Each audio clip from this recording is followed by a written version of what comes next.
Chegamos aqui então, 1 Samuel capítulo 7, hoje, capítulo 7 ao 12. O livro de Samuel é quando Deus inicia um movimento de unificar novamente o reino de Israel. A gente viu desde que o povo havia saído da terra prometida, passado então ali pelo deserto, saído do Egito em direção à terra prometida, passou pelo deserto, 40 anos ali, trocou a geração, Josué ingressa na terra prometida e eles se estabelecem ali. Depois da morte de Josué, não teve mais nenhuma liderança expoente na nação de Israel, mas sim Deus levantou então, levantava juízes, que eram figuras políticas, eram políticos militares, né? Que faziam as guerras então essas eram as relações comerciais da época, e venciam os inimigos e se estabeleceram ali na terra. Pois bem, Israel, sempre o grande problema da nação de Israel, assim como é até hoje, é se manter fiel ao Senhor, né? Então, facilmente Israel se distraía, facilmente ele era persuadido à idolatria, a servir outros deuses. E isso incomodava muito o Senhor, e por isso que aí vinha juízo sobre Israel. A história, então, ela, no livro de Juízes, ela relata o tempo inteiro essa ascensão de Israel, a vitória contra os inimigos, mas depois o pecado, a decadência de Israel, e aí o arrependimento e o clamor, o pedido de perdão e a restauração. Sempre foi assim. Pois bem, depois do livro de Juízes, nós acompanhamos então a história de Ruth, e aí voltamos então ao cenário aqui do povo de Israel. E Deus, então, como último juiz em Israel, levanta Samuel, profeta, filho de Ana, que não era da tribo de Levi, mas era da tribo de Efraim, mas Deus levanta esse homem para unificar Israel, para novamente dar uma direção para a nação de Israel. Acontece que Samuel, então, ele, ele está aqui orientando, ele está aqui orientando a nação. E agora a cena seguinte é que durante toda a vida de Samuel, a nação teve certo êxito, né? Durante a vida de Samuel, a nação teve então êxito. Teve algumas derrotas ali, enfim, porque a arca do Senhor ela fora usada como a presença, ela estava sendo usada como um troféu, né? E Deus não se agradou disso, então a arca fora roubada pelos filisteus, e aí a gente leu que a arca lá nos filisteus feriu os filisteus de praga, e depois a arca foi trazida de volta. E essa cena aqui, ela é anterior à transição que vai haver a partir do próximo capítulo, tá? A gente volta então no capítulo 7 aqui para ver essa cena da arca na casa de Aminadab. No capítulo 6, versículo 19, que nós lemos ontem, teve um pecado aqui que alguns homens, 70 homens, eles olharam para dentro da arca e morreram, né? Então, cometeram um pecado aqui que não poderia fazer isso, somente o sacerdote podia ter acesso à arca. Eles fizeram isso, acabaram morrendo. Bom, capítulo 7 nós retomamos hoje então, e aí a gente é, acompanha agora a exortação de Samuel ao povo, né, para o arrependimento. Diz assim: Então os homens da cidade de Jearim foram até lá e levaram a arca do Senhor. Eles a colocaram na casa de Aminadab, que ficava no morro, e escolheram e separaram seu filho Eleazar para tomar conta dela. A arca da aliança ficou na cidade de Jearim bastante tempo, isto é, mais ou menos 20 anos. Você percebe, é muito tempo aqui. Depois de quando? Depois que a arca havia sido roubada pelos filisteus e ficado lá por alguns meses, ok? Depois disso, então, vai para a casa de Aminadab, eles retomam, os filisteus devolvem a arca, e essa arca, então, fica lá por 20 anos. Durante esse tempo, todos os israelitas oravam a Deus, o Senhor, pedindo ajuda. Samuel disse ao povo, então agora Samuel, ele provoca, ele suscita, ele chama, ele convida ao arrependimento.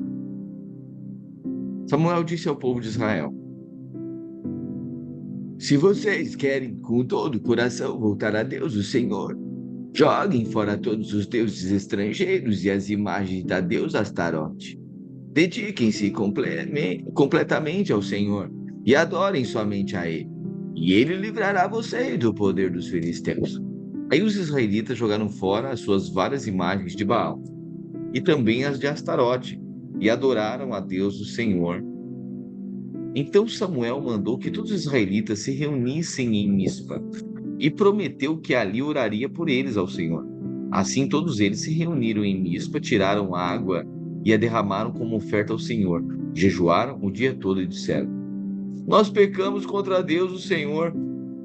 E ali em Mispa, Samuel julgava e governava o povo de Israel.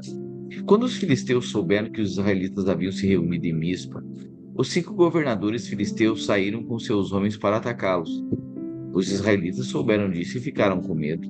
E disseram a Samuel: Não pare de orar ao Senhor nosso Deus, pedindo que ele nos livre do domínio dos filisteus. Então Samuel matou um cordeiro. Aqui nessa versão fala um carneirinho, né? Mas é um cordeiro. Então Samuel matou um cordeiro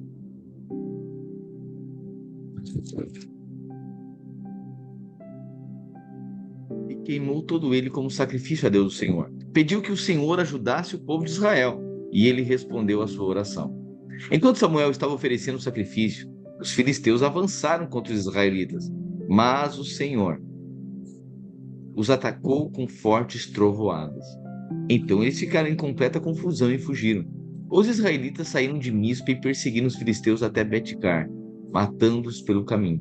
Aí Samuel pegou uma pedra, pôs entre Mispa e Sem e disse: Ebenezer, até aqui o Senhor nos ajudou. Por isso, deu a ela o nome de Ebenezer. Assim os filisteus foram derrotados, e o Senhor Deus não deixou que eles invadissem a terra de Israel enquanto Samuel viveu. Você percebe então? Enquanto Samuel, que foi profeta, juiz em Israel, enquanto ele viveu, o Senhor não permitiu mais que os filisteus invadissem a terra de Israel. Todas as cidades que os filisteus haviam tomado, desde Ecrom até Gate, foram devolvidas ao povo de Israel. Então você percebe que durante a orientação do profeta Samuel, durante a vida do profeta Samuel aqui em Israel, o governo foi exitoso, né? Ele foi um juiz, um profeta exitoso, então, na sua vida. Deus, então, novamente, reorientando o povo, dando uma nova direção para o povo, uma vez que o povo havia se corrompido. Então, Samuel foi um líder, sim, foi alguém escolhido por Deus, levantado por Deus e exitoso na sua vida. Dessa maneira, os israelitas receberam de volta toda a sua terra. Então, percebe que tudo aquilo que havia sido roubado pelos filisteus foi devolvido, então, retomado, reconquistado durante o governo aí de Samuel. E também houve paz entre os israelitas e os amorreus. Essa era a promessa de Deus, lembra, para Abraão, que ele colocaria numa terra, uma terra que emana leite e mel, e haveria paz. Era isso que estava acontecendo novamente aqui. Até o fim da sua vida, Samuel foi chefe e juiz do povo de Israel. Então, é profeta e juiz. Todos os anos ele ia a Betel, Gilgal e Mispa. E nesses lugares resolvia as questões que o povo lhe apresentava. Depois voltava para sua casa, na cidade de Ramá, onde também era juiz. E em Ramá, Samuel construiu um altar para Deus, o Senhor. Quando Samuel ficou velho, olha a cena agora. Quando Samuel ficou velho, pôs os seus filhos como juízes em Israel. O seu filho mais velho se chamava Joel, e o mais novo, Abias. Eles eram juízes na cidade de Berseba. Porém, não seguiram o exemplo do pai. Estavam interessados somente em ganhar dinheiro. Aceitavam dinheiro por fora e não decidiam os casos com justiça. Então era suborno, né? Eles levavam os casos para o julgamento, né, de situações para serem julgadas pelos profetas, pelos sacerdotes, enfim. E só que os filhos de Samuel não seguiram os caminhos do pai, não. Eles eram corruptos. Eles aceitavam subornos. Eles estavam interessados somente em ganhar dinheiro. Então todos os líderes de Israel se reuniram e foram falar com Samuel em Ramá. Eles disseram: Olhe, você já está ficando velho e os seus filhos não seguem o seu exemplo. Por isso queremos que nos arranje um rei para nos governar, como acontece em outros países. Então, Samuel não gostou do pedido deles. Então orou a Deus o Senhor e ele respondeu assim: Atenda ao pedido do povo. Não é só você que eles rejeitaram. Eles rejeitaram a mim como rei. Olha Deus dizendo aqui. Interessante, né? Porque essa visão natural do povo, ainda que os filhos estivessem em um caminho errado, Samuel ainda estava lá. Samuel tinha poder, autoridade para destituir os filhos, para corrigir os filhos. Mas o povo agora, ele deseja um governo, deseja uma vida igual à do mundo. Isso é um grande perigo na nossa jornada. Quando nós perdemos a lembrança, nós perdemos a vocação, o sentido daquilo que a gente faz, a vida que a gente vive.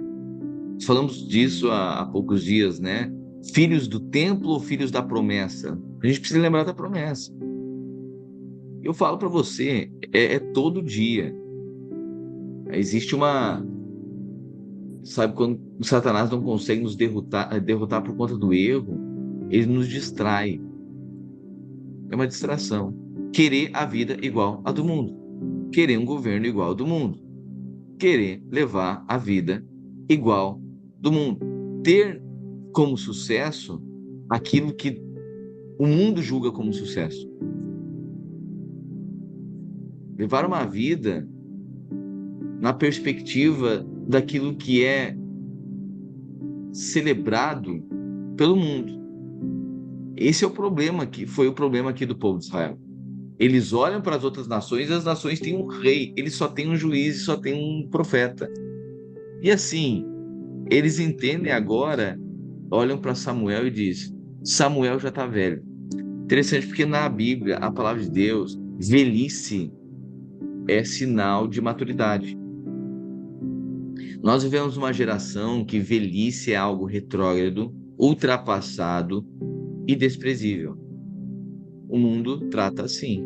Trata com honra os velhos. Interessante que a palavra de Deus, a promessa é que quando o Espírito Santo viesse, os velhos ainda teriam sonhos. Olha só a perspectiva do Novo Testamento. Que a pessoa madura ainda estaria sonhando. E eu chamo a atenção aqui aqueles que já têm vaga exclusiva aí para estacionamento. Eu chamar a sua atenção para algo. Você é extremamente útil na obra de Deus. Você é útil, é necessário. Eu sei que nós do povo gentil, né? É muito complexo. Hoje eu tenho buscado, orado, até conversado com irmãos a respeito disso, porque eu creio, irmãos, eu creio sim em uma igreja em que pessoas idosas, pessoas já na sua velhice, serão cheias do Espírito Santo, cheias de sonhos. Então continuarão, não vão esperar a morte, não, vão celebrar a vida, ter vigor, continuar sonhando. Essa é a promessa do enchimento do Espírito Santo. Velhice, na perspectiva bíblica, é sinal de maturidade. Claro que a gente precisa entender também que, uma vez que isso é carregado da vocação espiritual, não é só porque a pessoa, quando não tem virtude, quando a pessoa não tem relacionamento com Deus, velhice, aí você vai ver, não dá nem para adjetivar, né? Você vai perceber que são, às vezes, muito tolos, né? Mas quando alguém foi encontrado pelo Evangelho e se permite ser transformado pela palavra, amadurecido, com a sua experiência de vida, isso é virtude. Eu sonho, sabe, de nós termos conversas, bate-papo, pregações, ministrações com pessoas mais velhas, pessoas idosas já, mas que carreguem conselhos, que carreguem virtudes, que sentem para nos ensinar. É isso, você é chamado para isso. Quero falar aqui com aqueles que já estão no último tempo, né, da sua trajetória aqui. O Senhor chamou você para ser cheio do Espírito Santo e carregar sonho, terminar a vida sonhando. Você não vai terminar a vida cheio de cegueira, não. Você vai terminar a vida sonhando. E aí o povo aqui, eles olham para Samuel e veem o inverso, né? Eles desprezam Samuel como um de gente natural. Olhar para gente mais velha e o velho ser algo retrógrado, ultrapassado, cringe, né? É isso aqui. E eles disseram: olha, você já está ficando velho. Nós queremos um rei igual às outras nações. Aí Deus disse: tá bom, Samuel. Então diga para eles: ok, vai ser assim conforme eles quiseram. Sabe por quê? Porque eles não rejeitaram a ti, rejeitaram a mim. Então algo importante é nós não conhecermos a ninguém segundo a carne, mas olharmos segundo o Espírito. Isso é uma constante na vida cristã. Não olhe a ninguém, não trate a ninguém segundo a carne. Seja alguém mais velho, seja alguém mais novo. A palavra de Deus diz que pessoas que nós acolhemos, sem saber, muitas vezes acolhemos a anjos. Vai saber. Tem uma pessoa que você, sem saber, está servindo a um anjo. A palavra de Deus diz isso. Agora, no conceito natural, caído, do povo aqui, corrompido, eles desprezam Samuel. E Deus diz: desprezou a mim. Desde que eu os trouxe do Egito, aqui um parênteses também, sabe?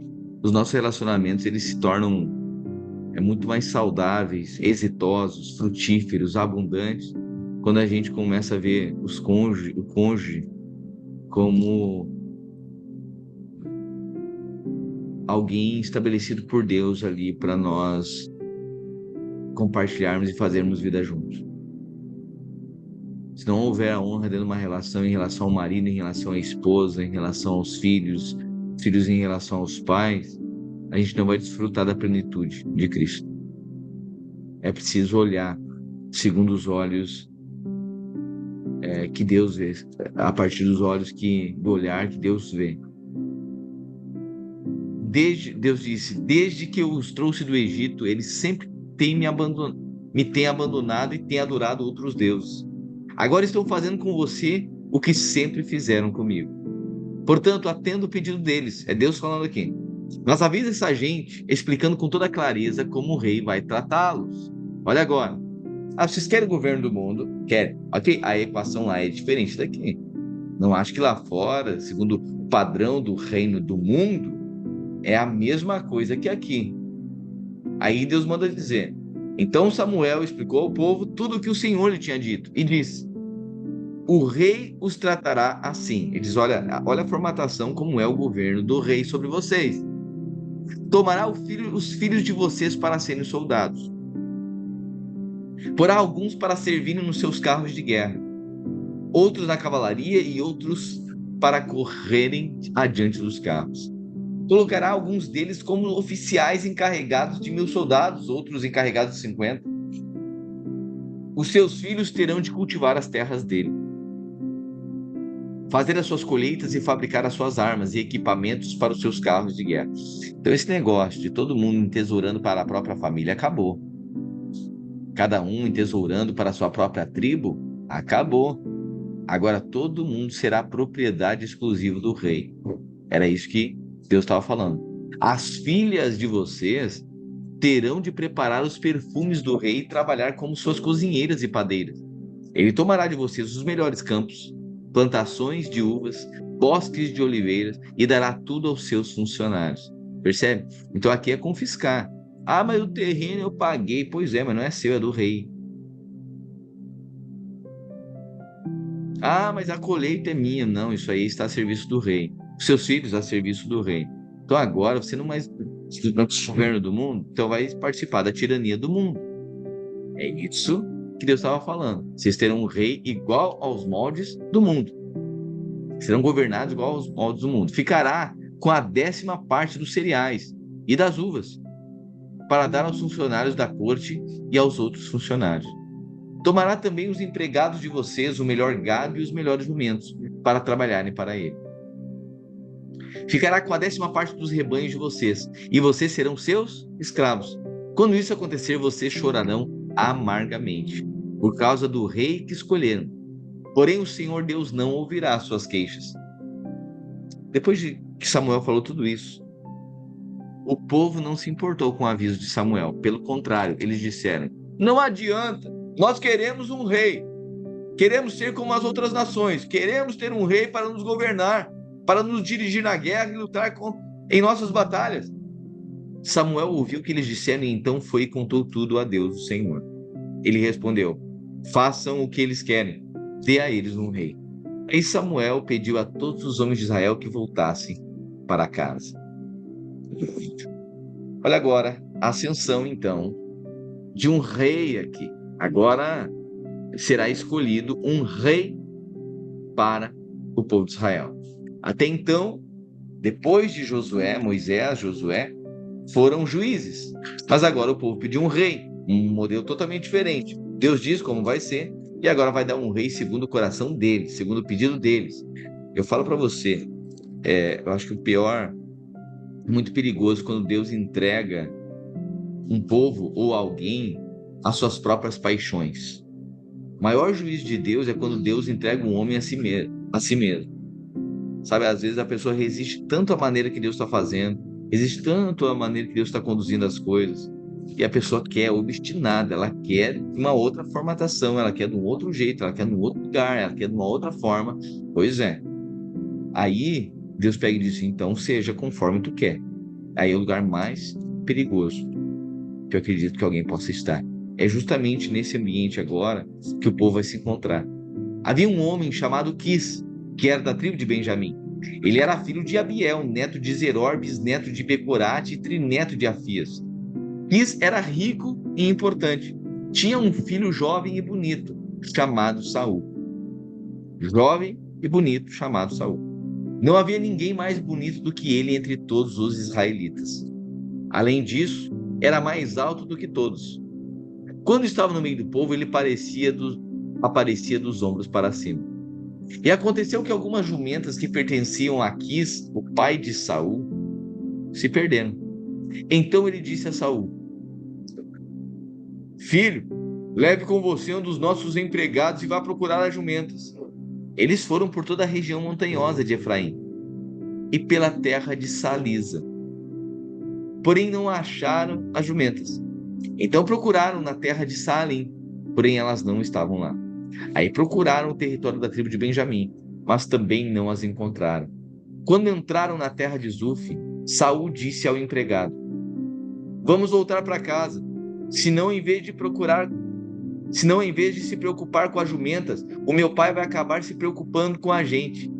O empregado respondeu: espere, nessa cidade mora um homem santo, que é muito respeitado, porque tudo que ele diz acontece. Vamos falar com ele. Talvez ele possa nos dizer onde podemos encontrar as jumentas. Saul perguntou: se formos lá, que vamos levar para ele?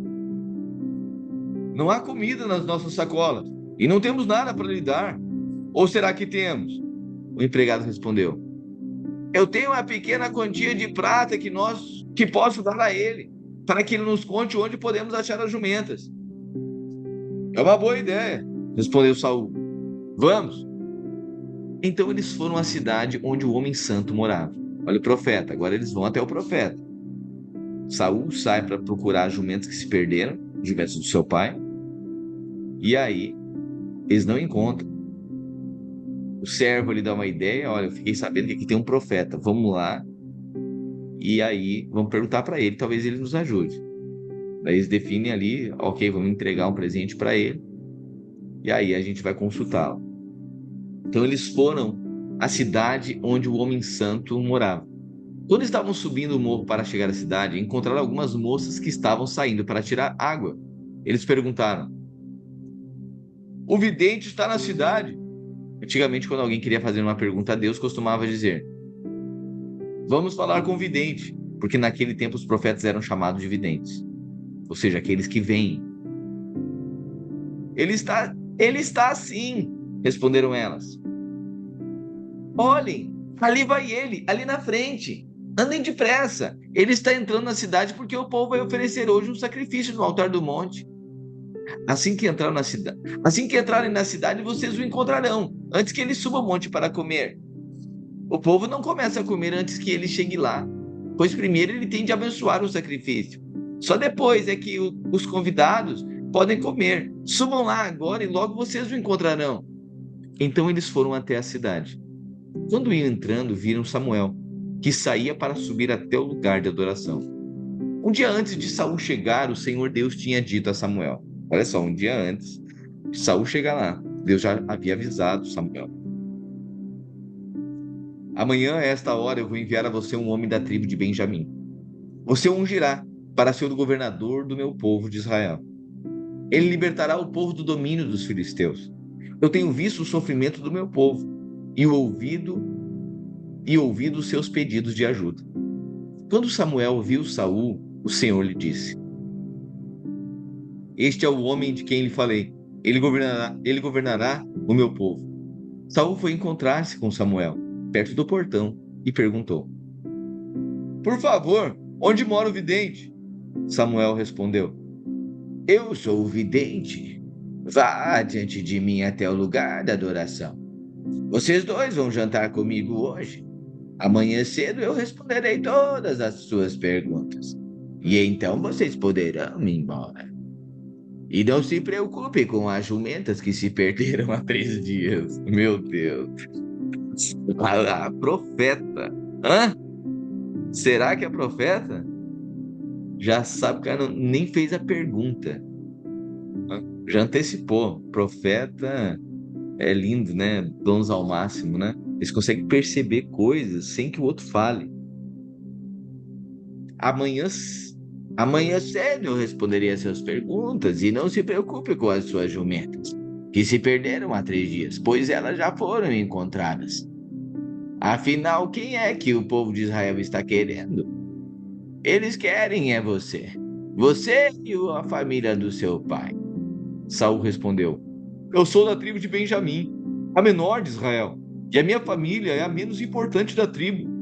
Então por que o Senhor está falando comigo desse jeito? Aí Samuel levou Saul e o seu empregado para o salão de festas e pediu que os dois sentassem à cabeceira da mesa. Ao redor dessa mesa estavam sentados mais ou menos 30 convidados. E Samuel disse ao cozinheiro: Traga aquele pedaço de carne que eu lhe entreguei e pedi para deixar reservado. O cozinheiro pegou o melhor pedaço da perna e o pôs na frente de Saul. Samuel disse: Olhe, aqui está o pedaço que foi reservado para você. Toma-o, pois foi guardado para você comer nessa ocasião em que convidei o povo. E assim, naquele dia, Saul jantou com Samuel. Depois os dois desceram do lugar de adoração para a cidade. Aí arrumaram uma cama para Saul no terraço, e ele dormiu ali. De madrugada, Samuel foi ao terraço e chamou Saul, dizendo: Levante-se, que está na hora de ir. Eu vou acompanhar você um pouco. Saul levantou-se e saiu junto com Samuel para a rua. Quando chegaram à saída da cidade, Samuel disse a Saul: Diga ao seu empregado que vá na frente, e você espere aqui um instante. O empregado foi e Samuel disse a Saul: Eu tenho um recado de Deus para você. Samuel tinha levado consigo um frasco de azeite e derramou o azeite na cabeça de Saul. Beijou e disse: O Senhor Deus está ungindo você como chefe do seu povo, o povo de Israel. Você o governará e os livrará de todos os seus inimigos. Esta é a prova de que Deus o escolheu para ser o chefe do seu povo. Hoje, Quando você for embora, encontrará 2 homens perto do túmulo de Raquel, em Zelza, no território da tribo de Benjamim. Eles vão contar a você que já foram achadas as jumentas que estavam perdidas. Contarão também que agora o seu pai não está mais preocupado com elas, e sim com você. E que ele está dizendo: o que posso fazer para encontrar meu filho? Você deve seguir até chegar à árvore sagrada que fica em Tabor. Ali você vai encontrar 3 homens que estarão indo a Betel, para lá oferecerem sacrifício a Deus. Um deles estará carregando 3 cabritos, o outro 3 pães e o terceiro um odre de vinho. Eles vão cumprimentar você e vão lhe oferecer 2 pães, e você deve aceitar. Em seguida você irá para o monte de Deus em Gibeá, onde há um acampamento dos filisteus.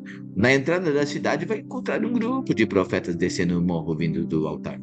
Eles estarão tocando harpas, tambores, flautas e liras, e estarão profetizando. Então o Espírito do Senhor dominará você. Oh, aleluia! Então o Espírito do Senhor dominará você. E você vai agir como um profeta junto com eles. E ficará uma pessoa diferente. Você percebe? A diferença aqui é a unção.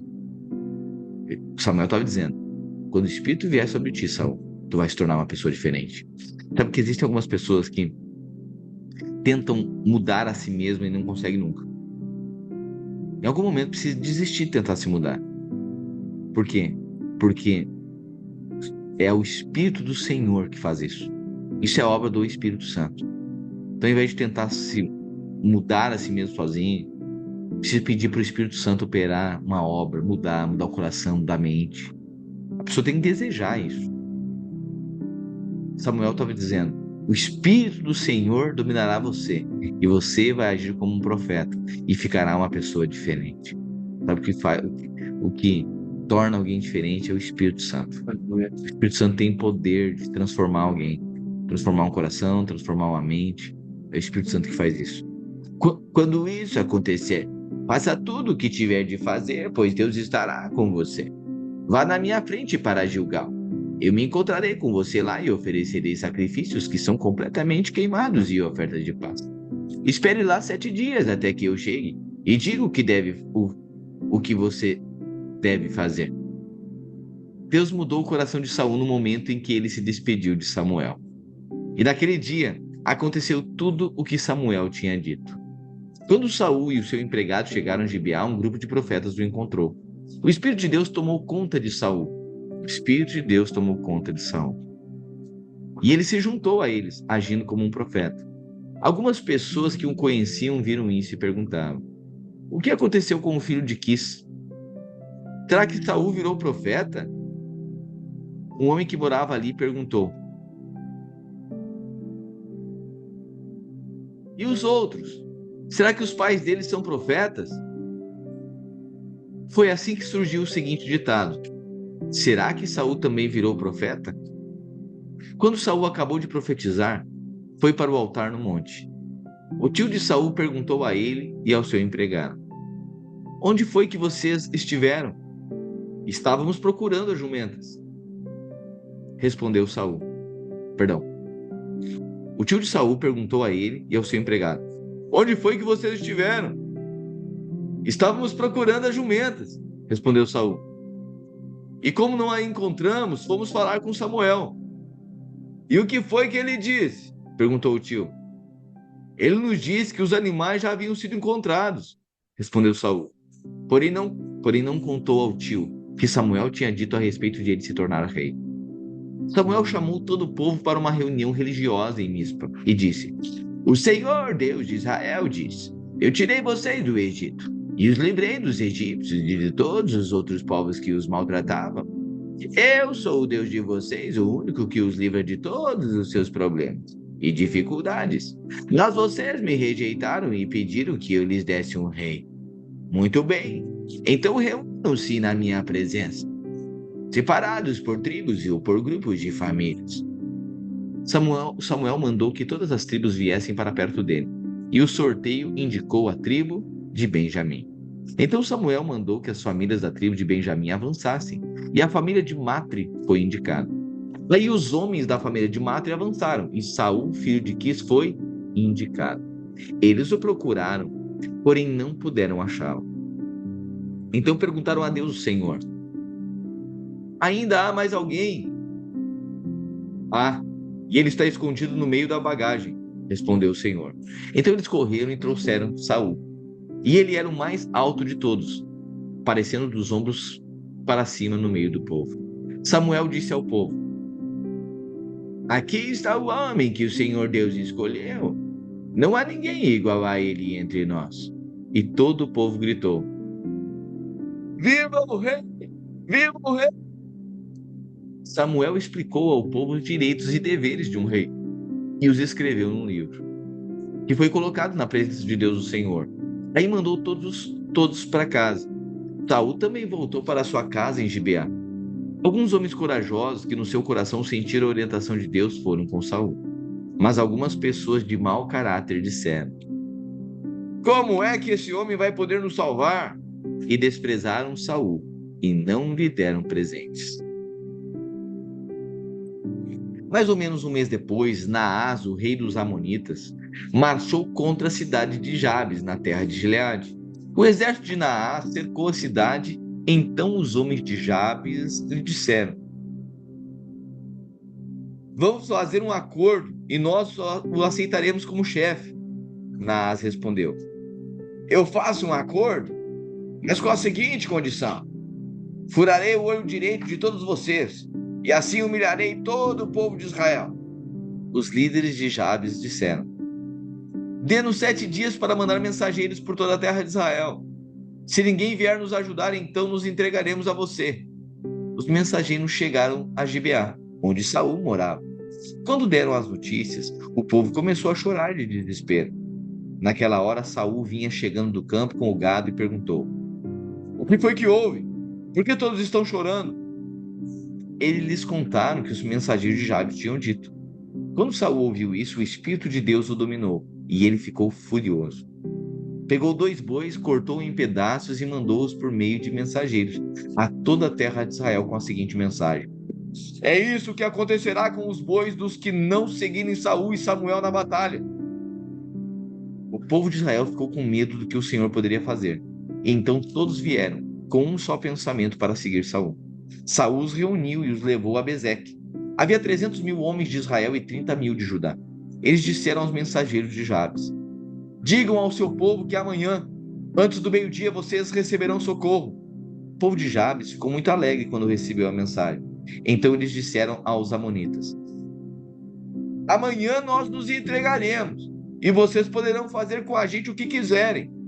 Na manhã seguinte, Saul dividiu os seus homens em 3 grupos. Ao amanhecer, eles avançaram sobre o acampamento amonita e o atacaram. Lá pelo meio-dia, já haviam massacrado os inimigos. E os que escaparam se espalharam, cada um fugindo para um lado. Então o povo de Israel disse a Samuel: onde estão as pessoas que disseram que Saul não seria o nosso rei? Perdão. Então o povo de Israel disse a Samuel: onde estão as pessoas que disseram que Saul não seria o nosso rei? Traga essa gente aqui que nós os mataremos. Mas Saul respondeu: ninguém será morto nesse dia, porque hoje o Senhor Deus deu a vitória ao povo de Israel. E Samuel disse ao povo: vamos todos até Gilgal, e lá confirmaremos Saul como nosso rei. Então foram todos a Gilgal, e lá no lugar sagrado fizeram de Saul o seu rei. Ofereceram sacrifícios de paz. E Saul e todo o povo de Israel festejaram o acontecimento. Então Samuel disse aos israelitas: eu fiz o que vocês pediram. Dei a vocês um rei para governá-los. Agora vocês têm um rei que os guiará. Quanto a mim, já estou velho, de cabelos brancos, e meus filhos estão com vocês. Fui o seu líder desde a minha mocidade até hoje. Aqui estou eu. É lindo isso, né? É alguém que chega no final da sua vida com uma jornada, com um testemunho, né, de fidelidade. Esse é Samuel, alguém separado por Deus que foi fiel ao Senhor. Olha o que ele diz: Quanto a mim, eu já estou velho, de cabelos brancos, e meus filhos estão com vocês. Fui o seu líder desde a minha mocidade até hoje.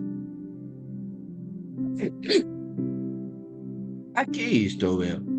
Se fiz alguma coisa errada, me acusem agora, na presença do Senhor Deus e do rei que ele escolheu. Por acaso tomei o boi ou jumento de alguém? Enganei ou persegui alguém? Recebi dinheiro de alguém para torcer a justiça? Se fiz alguma dessas coisas, eu devolverei o que tirei. O povo respondeu: O Senhor não nos enganou, nem nos perseguiu e não tomou nada de ninguém. Samuel disse: O Senhor e o rei que ele escolheu são testemunhas de que hoje vocês acharam que estou completamente inocente de qualquer acusação. Sim, o Senhor é testemunha, responderam eles. E Samuel continuou: O Senhor é testemunha. Ele que escolheu Moisés e Arão e trouxe do Egito os antepassados de vocês. Fiquem agora onde estão, e eu os acusarei diante de Deus, o Senhor, e os farei lembrar de todas as coisas poderosas que ele fez para salvar vocês e os seus antepassados. Quando Jacó e a sua família foram para o Egito, os egípcios os escravizaram. Você percebe que aqui no verso 8, a partir do versículo 8, novamente, o profeta aqui é usado para falar toda a história, toda a trajetória do povo de Israel. Você vai perceber que durante o Velho Testamento inteiro, a história vai mostrar Deus mandando o povo, lembrando o povo, ou pedindo para que eles lembrem do lugar em que eles foram tirados. Lembre-se do lugar onde Deus o tirou. É isso que vai acontecer aqui. Samuel agora vai contar novamente a história. Vocês lembram? Quando Jacó e a sua família foram para o Egito, lembra? Jacó e a família, José foram para o Egito, que José estava lá no Egito. E a história. Os egípcios os escravizaram. Né? Depois que José morreu, Jacó morreu, eles foram escravizados ali. E eles, os antepassados de vocês, pediram ajuda ao Senhor. Então ele mandou Moisés e Arão, que os tiraram do Egito e os colocaram nesta terra. Mas os antepassados de vocês esqueceram do Senhor, nosso Deus. Por isso ele deixou que Cícera, o comandante do exército da cidade de Azor e os filisteus e o rei de Moabe lutasse contra eles e os vencesse.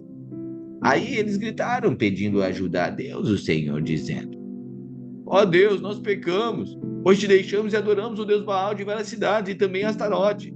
Mas agora livra-nos dos nossos inimigos e nós te adoraremos. Então o Senhor enviou Gideão, Baraque, Jefité e Samuel, que os libertaram dos seus inimigos, e assim vocês viveram em segurança.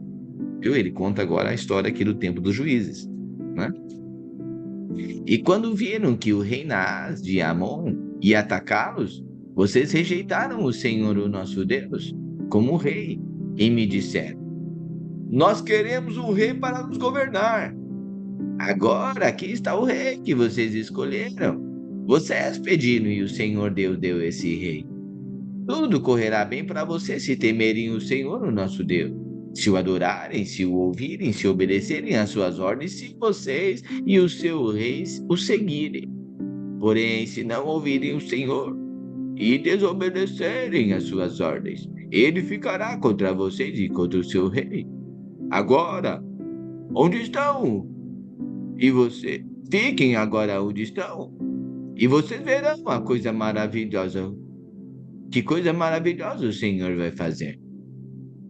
Estamos na época da seca, e o trigo está sendo colhido, não é mesmo?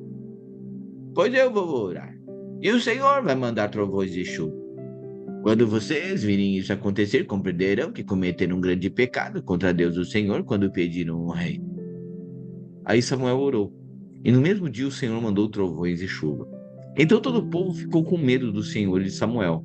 Eles disseram a Samuel: Por favor, ore por nós ao Senhor seu Deus, e assim nós não morreremos. Além de todos os nossos pecados, ainda pecamos ao pedir um rei. Não fiquem com medo, respondeu Samuel. Embora vocês tenham feito uma coisa tão má, Não deixem de adorar o Senhor, o nosso Deus, mas sirvam a Ele de todo o coração. Não andem atrás de deuses falsos.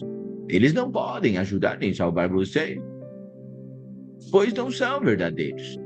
Deus, o Senhor, pela honra do seu nome, prometeu que não vai abandoná-los, pois resolveu fazer com que vocês sejam o povo dele. Quanto a mim, não deixarei de orar por vocês, pois do contrário estaria pecando contra o Senhor. E eu lhes ensinarei o caminho bom e direito. Temam o Senhor e sirvam a Ele fielmente, com todo o coração.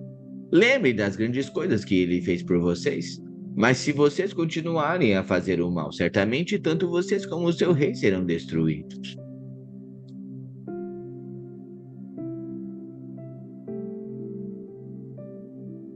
Amém? É até aqui, né? Hoje é até aqui. Então,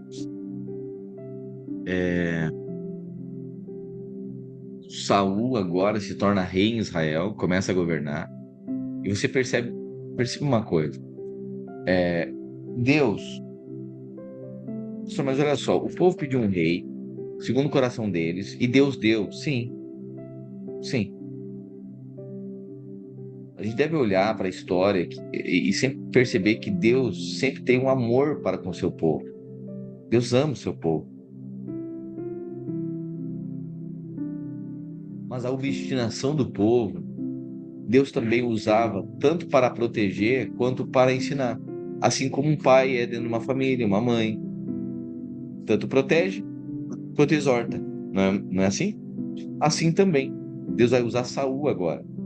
Só que Saul, o coração de Saul desprezava a relação com Deus. Você vai ver que ele é desonesto, ele não se importa com as coisas espirituais, mas ele tem uma formatação, ele é bom nas guerras, ele defende o povo de Israel, né? Ele é bom em guerra, Saul, mas o coração dele está distante daquilo que era a coisa mais importante, o relacionamento que Deus queria ter com o seu povo. E é por isso que agora a nação era governada por Saul. O reino, você percebe aqui que o reino está sendo unificado agora não são mais juízes nas tribos de Israel. Agora é um rei que governa toda a nação. Então volta depois de Josué, né? Então vem os juízes e agora vem Saul estabelecendo um governo, agora um reinado sobre a nação de Israel e unificando esse reino. Aí logo virá a sua sucessão, né? A sucessão de Saul, que é Davi, né? E o reino fica aqui unificado. Logo depois, na sequência, aí vem Salomão e depois de Salomão, os seus filhos Roboão e Jeroboão. Aí novamente as tribos serão espalhadas, ok? Mas esse é o momento agora, esse é o cenário. Ali na Terra Prometida, que o reino se torna novamente unificado. Deus fez assim. Só que o grande problema é que o povo escolheu um rei segundo os padrões naturais. Ele era bonito, ele era alto, ele tinha pompa de rei. Ok, isso não quer dizer que para ser usado por Deus tem que ser feio, esculhambado. Não é isso. O problema é que a visão do povo, eles gostavam da estética. A estética de rei, a performance de rei, uma vida estética. Sabe que isso, a gente aplica isso para a nossa vida. Isso é a grande tentação. A grande distração também pode ser a nossa vida. Nós nos aparentarmos só com a estética da vida. Os lugares que a gente frequenta, as pessoas que a gente relaciona, com quem a gente faz vida. Só estética. Igual o mundo. Cheio de cobiça, cheio de uma relação estabelecida para e por benefícios o tempo inteiro. É uma relação estética. É uma relação desejosa no estômago, naquilo que sacia, aquilo que dá prazer, somente isso. Dá para tocar uma vida estética em nome de Deus. Mas a arca, você vai ver que a presença era desprezada por Saul, não respeitava coisas espirituais. As coisas, as virtudes, as, a vida piedosa era desprezada por Saul. Sabe aquela coisa? Ele, em determinado momento, a gente vai ver a partir de amanhã, ele diz: Ah, eu também faço a minha oração. Ah, para que preciso esperar profeta para isso? Eu também sei fazer, eu também faço minha oração. Se o profeta tem uma ideia, eu tenho outra. Eu sei fazer também. A oração dele vale a minha também. Você percebe? É muito perigoso quando alguém começa a tratar com desprezo e com naturalidade as coisas espirituais. É que eu e você, certamente eu e você, na presença do Espírito Santo, estamos guardados disso. Que o Senhor sempre guarde seu coração, para que você nunca deixe de perceber as coisas espirituais. Olhe para sua vida. Aqui nós estamos, né, diariamente expostos à palavra. Você está aqui honrando. Tem aqueles que desprezam. Falo seguramente. Irmãos, não tem neutralidade na vida. É só questão de tempo, sabia? Você deve celebrar a, você deve celebrar e honrar e ser grato também quando Cristo, por meio da sua palavra, por meio da orientação dos irmãos, guarda a sua vida de andar no caminho dos naturais. Você é guardado. Só que você está participando aqui desse devocional, você está sendo guardado, sua vida está sendo guardada. E você, responsável pelos seus irmãos também, deveria orientar, deveria perguntar: irmão, não te vejo no devocional, não. Ou semana que vem nós temos oração, viu? Semana que vem, não, na verdade, oração a gente tem sempre, né? Mas coletivamente a gente vai ter no prédio a partir de segunda-feira, de segunda a sexta-feira que vem, nossa semana de oração no prédio, né? Todos os meses teremos nossa semana de oração, que foi profunda, arrebatadora, transformadora. Nós teremos semana que vem. E aí você deve se empenhar. Que não tem como, se alguém não vive uma vida piedosa, prestando atenção na arca, olhando para a presença, é, é, é, sendo carregado pela presença, tem como, é só questão de tempo. O fim será trágico. É assim. Porque a nossa vida é guiada pelo Espírito, não tem como. E pode ser da tribo de Benjamim. Ah, mas eu sei, eu já sei, eu venho de uma família assim, meu pai é crente, minha mãe é crente, meu tio é crente, a gente já sabe, eu conheço a Bíblia. Saul também. Saul vinha da linhagem de Benjamim, é pouca coisa? Da linhagem de Benjamim. Só que não tinha apreço mais pelas coisas espirituais. E aí você vai ver uma decadência, assim como ele tem uma ascensão rápida, ele tem uma queda muito rápida também. Você vai ver que é como um ladrão, né? Que é removido o trono dele, né? E aí ele entra por um caminho, Saul agora vai por um caminho de muito constrangimento. É horrível quando você percebe que desprezou uma oportunidade que Deus deu. E aí, algo que era para ser seu, agora outra pessoa vai estar naquele lugar. Irmãos, que você guarde a sua coroa, para que ninguém roube a sua coroa. Coroa é uma coisa que pode ser tomada por outro. Tem muita gente querendo coroa. Tem muita gente querendo lugar. Tem muita gente querendo a presença, querendo ter acesso à palavra, ao lugar, à relação, à mesa. Tem muita gente querendo mesa. É um lugar à mesa, uma relação mais próxima. Aí não adianta. Às vezes tem pessoas, né, que ficam incomodadas. Tá lá, o líder tá lá, o irmão, o pastor, sei lá, o chefe tá lá o tempo inteiro chamando, provocando, querendo que a pessoa aprenda, a pessoa despreza. Aí chega um outro e começa a ter apreço, começa a dar valor. Aí a pessoa que tá lá durante anos fica incomodada. Aí começa aquele olhar natural, aí o puxa-saco, coisa. Ou se volta contra o chefe, se volta contra o pai, se volta contra o pastor, o líder, seja lá quem, uma figura de autoridade. Diz: porque agora eu não sirvo mais. Não, não é Saul que não serve mais. É que tu desprezou a coisa que era mais importante. E sabe uma coisa que eu tenho aprendido ao longo dos anos? ninguém é substituível no chamado de Deus, na obra de Deus. Ninguém é substituível. Por isso que aquilo que vier à mão, faça com todas as suas forças. Aquilo que te vier à mão, a posição, o lugar que Deus estabeleceu você. Honre, honre, não despreze a presença.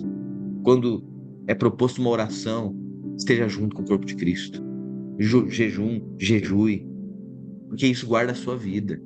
Isso é a manutenção, isso é a celebração, é regar uma vida com Deus. E não somente nas coisas coletivas, né, corporativas, mas você viva, alimente, regue uma vida piedosa diante de Deus. Você sabe que as coisas coletivas a gente faz, que elas são uma maneira de receber uma unção coletiva. Mas existem as unções individuais, né, que você recebe. É quando Deus fala com você, Deus dá uma orientação para você, Deus dirige você, dá uma palavra, confirma coisas no seu coração. Isso que você deve regar também. Então nós não somos da, nós não somos da linhagem de Saul. Nós somos da linhagem daqueles que valorizam a presença. Amém? Hoje nós estamos aqui reunidos, meio-dia, que nós valorizamos a presença. Amém? Graça e paz. Uma boa tarde para você.